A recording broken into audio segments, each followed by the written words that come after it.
Excel में जब data छोटा होता है तो नंबर्स को देखकर इजीली समझ आ जाता है। लेकिन जब डेटा बहुत ज़्यादा हो तो हर नंबर को कंपेयर करना मुश्किल हो जाता है। इसी प्रॉब्लम को सॉल्व करने के लिए हम चार्ट यूज़ करते हैं। लेकिन सिर्फ चार्ट बनाना सीखना इनफ नहीं होता। सबसे इम्पॉर्टेंट है ये समझना कि किस डेटा के लिए कौन सा चार्ट यूज़ होता है। आज की वीडियो में हम चार्ट एंड ग्राफ को बेसिक से प्रैक्टिकल एग्जाम्पल के साथ सीखेंगे। चलिए शुरू करते हैं। अस्सलाम वालेकुम everyone, welcome back to skill नुआ बाय हमना। आज के एपिसोड में हम एक्सेल के एक बहुत important topic chart and graph को स्टार्ट करने वाले हैं। आज हम बिल्कुल बेसिक से स्टार्ट करेंगे।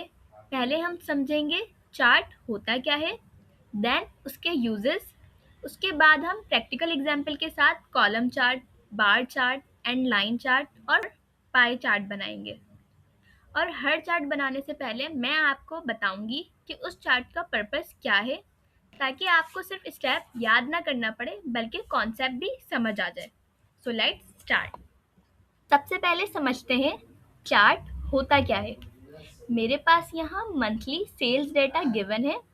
मेरे पास यहाँ जनवरी में 45,000 की सेल्स हुई, देन फेब में 52,000, देन मार्च में 48,000।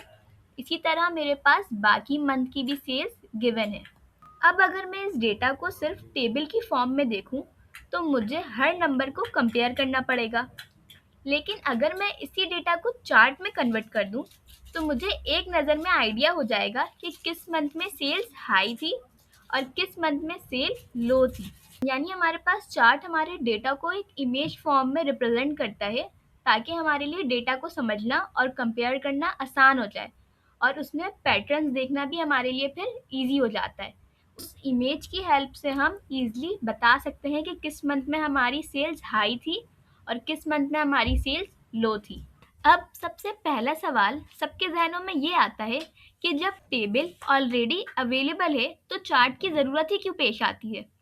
मान लीजिए बिजनेस के पास पूरे साल की सेल्स रिकॉर्ड मौजूद है।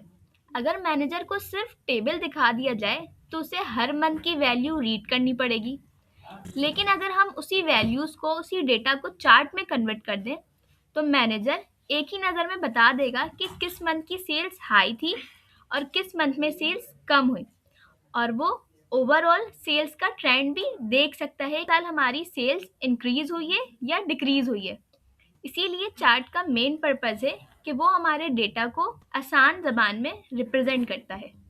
नाउ अब प्रैक्टिकली स्टार्ट करते हैं। मैं यहाँ मंथली सेल्स का डेटा यूज़ कर रही हूँ। पास यहाँ 3 न्यूमेरिक कॉलम गिवन है। यहाँ पे मेरे पास सेल्स, एक्सपेंस और प्रॉफिट का डेटा गिवन है। लेकिन अभी हम सिर्फ मंथ और सेल्स को यूज़ करेंगे ताकि हम चार्ट को स्टेप बाय स्टेप समझ सकें। तो सबसे पहले हम कॉलम चार्ट बनाएंगे। कॉलम चार्ट का मेन पर्पस होता है डिफरेंट कैटेगरीज की वैल्यूज को कंपेयर करना। हम कॉलम चार्ट को कंपेयर करने के लिए यूज करते हैं। मेरे पास यहाँ कैटेगरीज में मंथ गिवन है। अब मैं कंपेयर करना चाहती हूँ कि मेरी किस मंथ की सेल्स कितनी हुई है, मींस मेरी किस मंथ में सेल्स ज़्यादा थी और किस मंथ में सेल्स कम हुई है। सबसे पहले मैं क्या करूँगी, मंथ और सेल्स दोनों कॉलम को सेलेक्ट करूँगी। लेट्स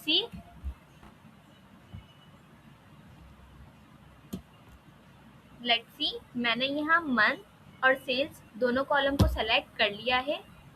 अब मैं यहाँ इंसर्ट टैब पर जाऊंगी। लेट्स सी, मेरे पास यहाँ ये वाले कॉलम में चार्ट गिवन है। मेरे पास यहाँ बहुत सारे चार्ट गिवन है, column chart, bar chart, pie chart. मैं सबसे पहले क्या बनाना है, मुझे कॉलम चार्ट। मैं यहाँ फर्स्ट ऑप्शन पर जाऊंगी और मुझे ये नज़र आ रहा है, ये क्या है, मेरे कॉलम चार्ट। मैं इस पर सेलेक्ट कर लूँगी। मेरे पास के बहुत सारे ऑप्शन हैं, 2D है, 3D है। मैं यहाँ कॉलम चार्ट को सेलेक्ट कर लूँगी। लेट्स सी, हमारा कॉलम चार्ट ये रेडी है। हर मंथ एक वर्टिकल कॉलम को रिप्रेजेंट कर रहा है। लेट्स सी, मेरे पास यहाँ x axis per month given है एंड वाई एक्सिस पर मेरे पास यहाँ सेल्स गिवन है। और ये देखिए, मेरे पास दिसंबर की सेल्स सबसे ज़्यादा हाई है। इसका मतलब ये है कि दिसंबर में सबसे ज़्यादा सेल्स हुई थी। मार्च को अगर हम कंपेयर करें तो मेरे पास मार्च वाली जो लाइन है वो सबसे छोटी यानी मार्च जो वाला जो बार है वो सबसे छोटा है। मेरे पास मार्च में सेल सबसे कम हुई थी। मैं यहाँ अपने चार्ट को एक टाइटल दे देती हूँ, let's see monthly cell report. Let's see मैंने यहाँ इसे एक टाइटल दे दिया है। अब मैं यहाँ इसे साइड पे कर देती हूँ। लेट्स सी मैंने इसे यहाँ पे मूव कर दिया है। अब नाउ मेरे पास यहाँ कॉलम चार्ट रेडी है।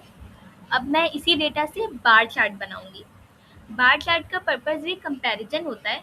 तो फिर आप ये सोच रहे होंगे कि कॉलम चार्ट और बार चार्ट में डिफरेंस क्या है। बेसिकली कॉलम चार्ट में बार्स वर्टिकली होते हैं, बट बार चार्ट में हमारे पास बार्स हॉरिजॉन्टल होते हैं। अगर हमारे पास कैटेगरीज की नाम या लिस्ट बहुत ज़्यादा लंबी हो तो हॉरिजॉन्टल बार चार्ट और उसके नेम को रीड करने में हमारे लिए हेल्पफुल रहता है। तो चलिए मैं यहाँ बार चार्ट क्रिएट करती हूँ। मैंने यहाँ ऑलरेडी मंथ और सेल्स वाले कॉलम को सेलेक्ट किया है। लेट्स सी मैं यहाँ इंसर्ट कॉलम पर जाऊँगी। देन मैं यहाँ मेरे पास यहाँ पे कॉलम चार्ट और बार चार्ट दोनों इसी टैब में मैं यहाँ जाऊँगी एंड देन बार चार्ट को सेलेक्ट कर लूँगी। और देखिए हमारे पास जो चार्ट है वो क्या हो गया है, हॉरिजॉन्टल हो गया है। डेटा बिल्कुल सेम है, सिर्फ डेटा को शो करने का तरीका चेंज हो गया। हमारे पास डेटा बिल्कुल सेम है, बस पहले मेरे पास जो बार्स थे वो वर्टिकल थे, अब मेरे पास यहाँ बार्स हॉरिजॉन्टल है। मीनिंग दोनों की सेम है, हम दोनों में कंपैरिजन कर रहे हैं। दोनों में हमें नज़र आ रहा है कि दिसंबर की सेल्स सबसे ज़्यादा है और हमारे पास मार्च की सेल्स सबसे कम है। नेक्स्ट है हमारे पास लाइन चार्ट और यहाँ पर्पस हमारा थोड़ा चेंज हो जाता है। लाइन चार्ट में हम ट्रेंड्स को देखते हैं।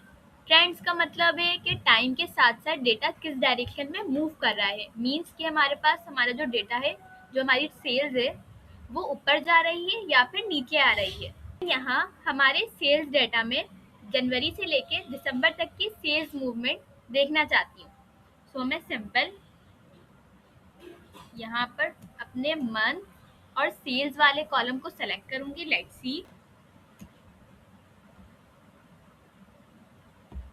सी मैंने यहाँ पे अपने मंथ और सेल्स वाले डाटा को सेलेक्ट कर लिया है। अब सिंपल मैं यहाँ इंसर्ट टैब पर जाऊंगी। लेट्स सी और यहाँ से मैं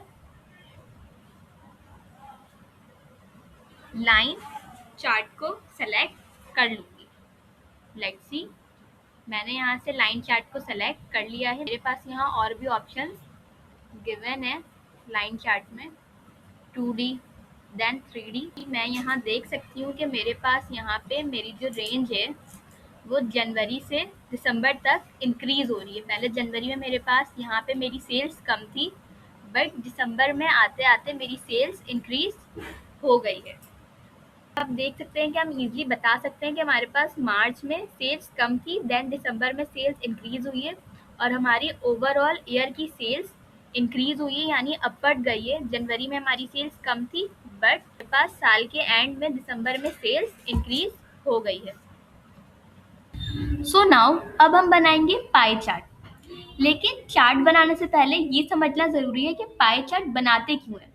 अगर किसी बिजनेस की टोटल सेल्स 100% है और हम ये देखना चाहते हैं कि कौन सा प्रोडक्ट सेल्स में कितना कंट्रीब्यूट करता है, तो यहाँ हम क्या यूज़ करेंगे, पाई चार्ट।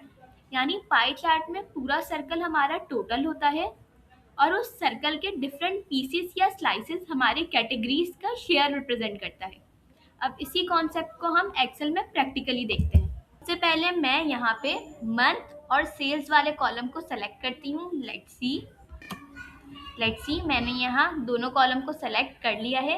देन मैं यहाँ इंसर्ट टैब पर जाऊँगी और यहाँ पाई चार्ट को सेलेक्ट कर लूँगी। आप देख सकते हैं यहाँ पे मेरे पास 2D और 3D दोनों पाई चार्ट अवेलेबल है। मैं यहाँ 2D सेलेक्ट करूँगी। लेट्स सी मेरे पास एक्सेल ने हमारे डेटा को एक कंप्लीट सर्कल की फॉर्म में शो कर दिया है। यहाँ पर पूरा सर्कल हमारी टोटल ईयर की सेल्स को रिप्रेजेंट कर रहा है और सर्कल के अंदर जो डिफरेंट स्लाइसेस हैं वो हमारे मंथ यानी जनवरी, फरवरी और बाकी मंथ को रिप्रेजेंट कर रहे हैं। तो लेट्स सी, आप यहाँ देख सकते हैं कि हमारे पास यहाँ दिसंबर की जो सेल्स है वो सबसे ज़्यादा है, तो हमारे सर्कल में दिसंबर का कंट्रीब्यूशन भी सबसे ज़्यादा है। यहाँ आप देख सकते हैं 12%। और आप यहाँ कलर भी देख सकते हैं कि हमारे पास दिसंबर का कौन सा है, ग्रीन, और ये हमारे पास लाइट ग्रीन से ये रिप्रेजेंट कर रहा है सर्कल में। देन आप देख सकते हैं कि हमारे पास मार्च जो है उसकी कंट्रीब्यूशन सबसे कम है, तो सर्कल में उसका स्लाइस भी छोटा है। और यहाँ एक इम्पॉर्टेंट पॉइंट नोटिस करते हैं, हमारे पास टोटल 12 मंथ है, इसलिए पाई चार्ट में स्लाइसेस भी 12 बन रहे हैं।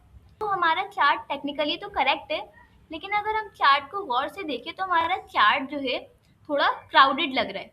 तो स्लाइसेस एक दूसरे के बहुत क्लोज है, इसलिए उनके डिफरेंस इजीली समझना मुश्किल है। तो अब हम एक दूसरा डाटा सेट ट्राई करेंगे और देखेंगे कि क्या डिफरेंस आता है। लेट्स सी, बस यहाँ सर्विसेज सेल्स का डेटा मौजूद है। अब मैं इससे पाई चार्ट बनाऊंगी। लेट्स सी, मैं इस कॉलम को सेलेक्ट करूंगी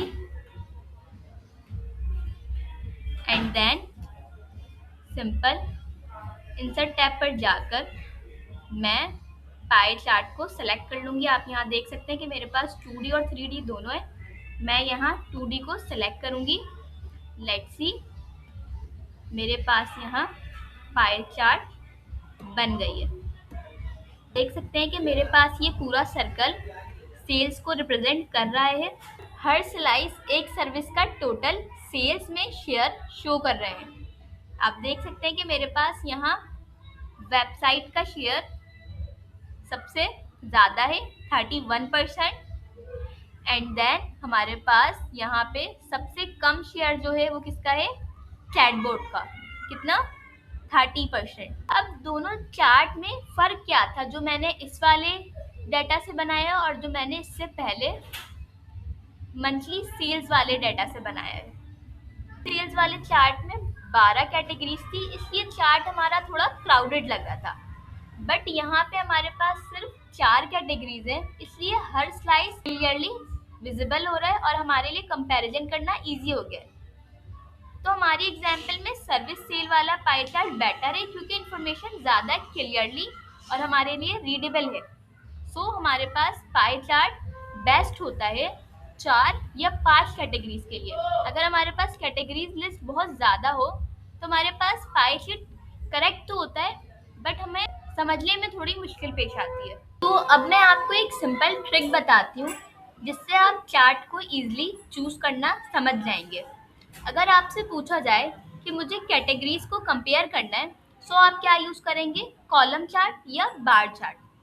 लेकिन अगर आपसे कहा जाए कि मुझे टाइम के साथ ट्रेंड्स को देखना है, तो आप क्या यूज़ करेंगे, लाइन चार्ट। और अगर आपसे पूछा जाए मुझे टोटल में से डिफरेंट कैटेगरीज का शेयर देखना है, तो आप क्या यूज़ करेंगे, ये आप मुझे कमेंट में बताएं। हमने चार्ट एंड ग्राफ का फाउंडेशन स्ट्रॉन्ग किया है और 4 important chart types practically create किए हैं, लेकिन अभी चार्ट को प्रोफेशनल बनाना बाकी है। नेक्स्ट एपिसोड में हम चार्ट के डिफरेंट पार्ट को डिटेल में सीखेंगे। उसके बाद हम चार्ट को कस्टमाइज और फॉर्मेट करना भी सीखेंगे। अगर आज की वीडियो से आपको कुछ नया सीखने को मिला तो लाइक ज़रूर करें और चैनल स्किल नुमा बाय हमना को सब्सक्राइब करें और कमेंट में बताएं आपको कॉलम, बार, लाइन और पाई चार्ट में से कौन सा चार्ट सबसे ज़्यादा इजी लगा। मिलते हैं नेक्स्ट वीडियो में। अल्लाह हाफिज़।